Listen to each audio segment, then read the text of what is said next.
Hello and welcome to a mystery guide of the new game, New World. Now, this video is intended for the Life Staff class. Now, I've been playing from launch, and I thought it'd be time to talk about some of the masteries and setup that I've been using with the Life Staff. So, like me, you probably hoped to jump in and level as quick as you could to level 20, and you would have found it would have been pretty hard through solo leveling like I did through questing, or maybe you were able to get into a group. So, I'd just like to talk about the transitions and what I've found.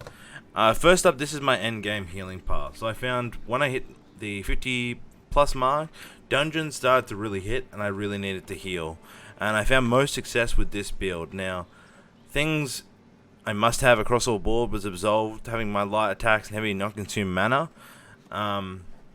is so beneficial. Coming into Mending Touch I think is really powerful because that heavy attack can remove fire, slows, whatever, and you know, in team fights in PvE, you're just removing those debuffs one after the other, and so those fires that do really a lot of damage higher up instantly gone. I see really big value in that. The three abilities: Divine Embrace, Sacred Ground, and Beacon. Now, when I'm saying level 50, I changed this for PvE and for dungeons and PvP content was because Divine Embrace was consuming so much mana early on that I didn't think it was as viable compared to now when I've started to get more attribute points into the 30 per group. I've started to get more buffs. I've got a lot more healing output.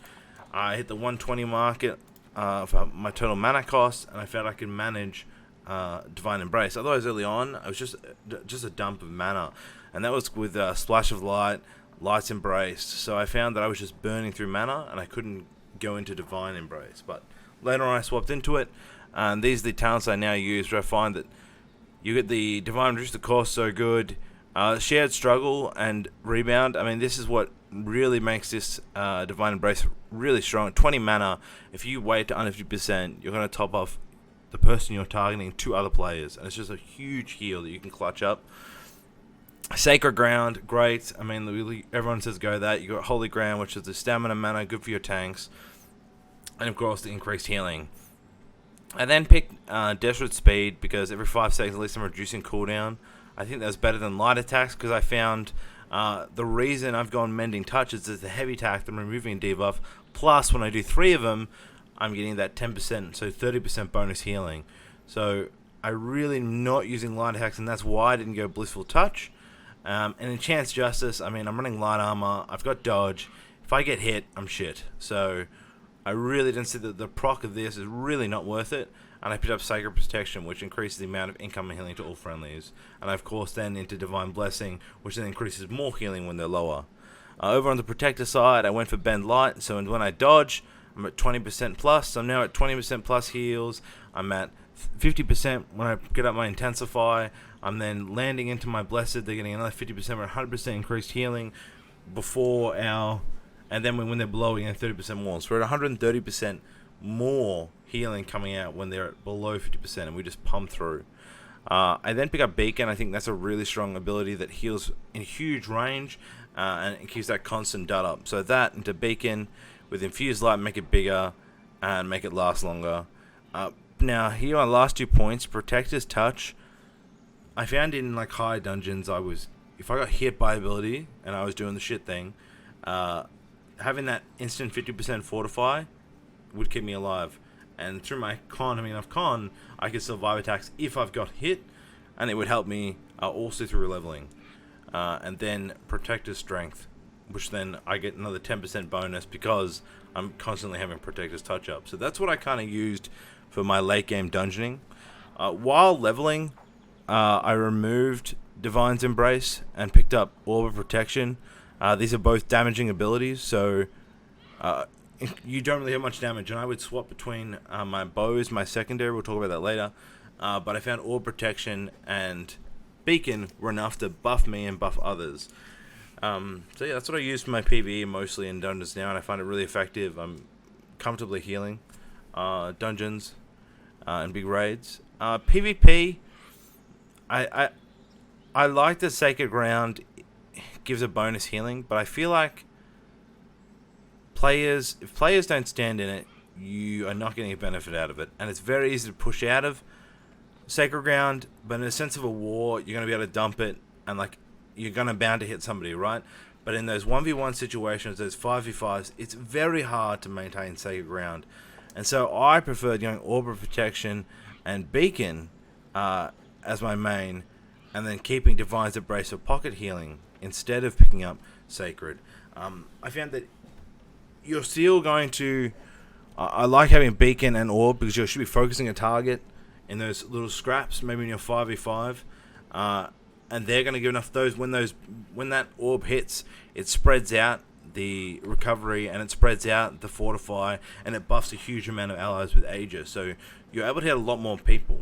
And so I think if you're focused in a PvP situation where you're a party of 5, okay, and your goal is to flank or do something else, Divine Embrace, Orb, and Beacon, because you want to be able to, your focus and healing of those 5 people, you want to be focusing hard targets that should be all in one, and you can quickly do damage and scrap, as you say in the PvP, instead of trying to heal the masters. If you're in the group, I mean, let's get rid of Divine Embrace, because you can't see all 50 members of your wall.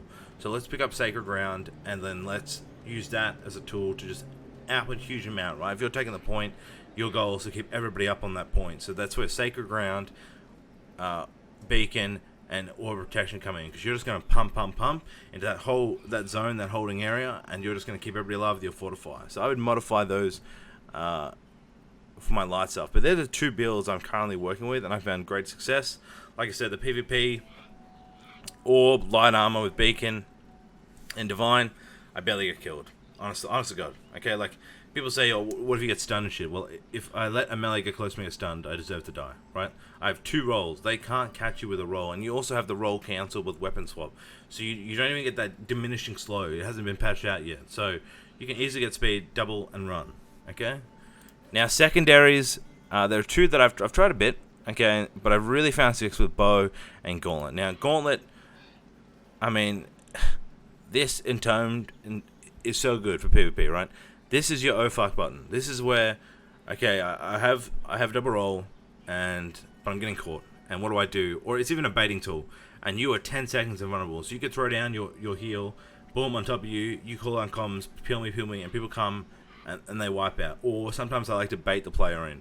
And you feel like oh, look at me, I'm all scared. And you bait that melee in, and tome, and you can get your team to collapse. So, must. In PvP, I don't see how there's any other way you wouldn't run or ice golem, because you always want to be healing as a healer in PvP, and the only time you don't be healing is you're peeling.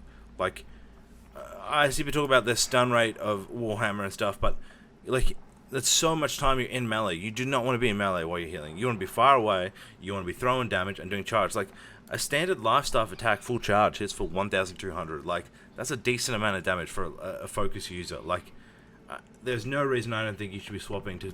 The only time is swapping on defense. Now, the reason I like the bow, though, is that the Ice Golem consumes mana. So there is discussion around Ice Storm that gives it 10% damage for 3 seconds if they're below 50. So this is where I have discussions with players around, okay, if I'm doing dungeons, if you're doing dungeons with a decent group that's going to mass pull, and you're going to have 10, 20 mobs, and you just flick over to your Ice Golem and chuck down the Icy Storm, and everybody gets 10% bonus damage, that's good use. But the problem is that it consumes a lot of mana. Now, mana is a huge part, because you only have 120, and of course you're going to be guzzling mana potions. And I even find in the later dungeons at the moment, like, I don't even have time to swat to my secondary, because people are just getting hit by shit all the time. Alright, players aren't that good at dodging, or the abilities are hitting harder, and you're constantly healing. So I don't even have time to do Weeding Gust. But if you have an experienced group, I would say you could run Ice Gauntlet. In the PvE sense, like, that mana, when I'm scrapping through mobs, like, mobs are all over the place and respawn quickly. I don't have time, or there's situations where I'm killing 5 to 10 mobs at a time to use the Ice Golem and burn all that mana, consume potion, burn that mana. I need to be able to quickly swap to my bow, and I quickly do all 3 abilities and quick back to my staff and keep healing. And I get the instant damage out using the Poison Cloud, the Single Shot from Rapid Shot, and the Penetrating Shot. Just straight attacks with concussion, just trying to throw as much DB as I can quickly, then swapping back. And it doesn't consume mana. So I would be interested in looking at musket and bows as secondaries for that reason, mana consumption, sorry. But melee weapons, again, I don't know about it. Like, I don't want to be in melee at any point as a healer. I do not want to be in melee. Alright, I want to be in range, I want to be healing, I don't want to be the focus of the target. I don't want to be caught in AoE, I don't want to be caught in the Ice Gauntlet slow, I want to be so far away and running away. Okay, so that is why I've chosen those choices. I'm having great success. So that is my options. If you're interested in playing light stuff, that's what I would be doing. Okay, leveling with bow and light stuff, and leveling, and then for PvP, ice golem and light stuff. Attributes. Look, we've had a lot of discussions around this, and there's a lot of good videos around the diminishing returns and how items work. You pretty much, I think, want to go for the 250 cap, and I'm just one level away from getting some at 59, because you get the 30 mana on kill or group kill. That's huge. This one, 300. When your mana hits 0, you gain 2% mana every 10 seconds. If I get to like 30% mana, I'm popping a mana potion. There should be never a time I'm going to hit 0. Right? Mana potions are my consumption. So this is a wasteless talent in my mind. And then the discussion comes, okay, how much focus actually gives me bonus damage and healing? And that's where that diminishing returns comes in. That they're around the 200 mark, that focus is worth less and less. But I think pushing to that 250 is very important. Now, compared to other DPS classes where they have secondary, we really don't have that as a focus staff. So a lot of weapons have like primary and secondary. That's where you start to flex in those points. We don't. So I've been going for Constitution, because Constitution value jumps up really high around the 75 to 100. And then I really don't know where I'm going to go next. Like, I'm nearly hitting Dexterity through my gear, the 5% crit chance.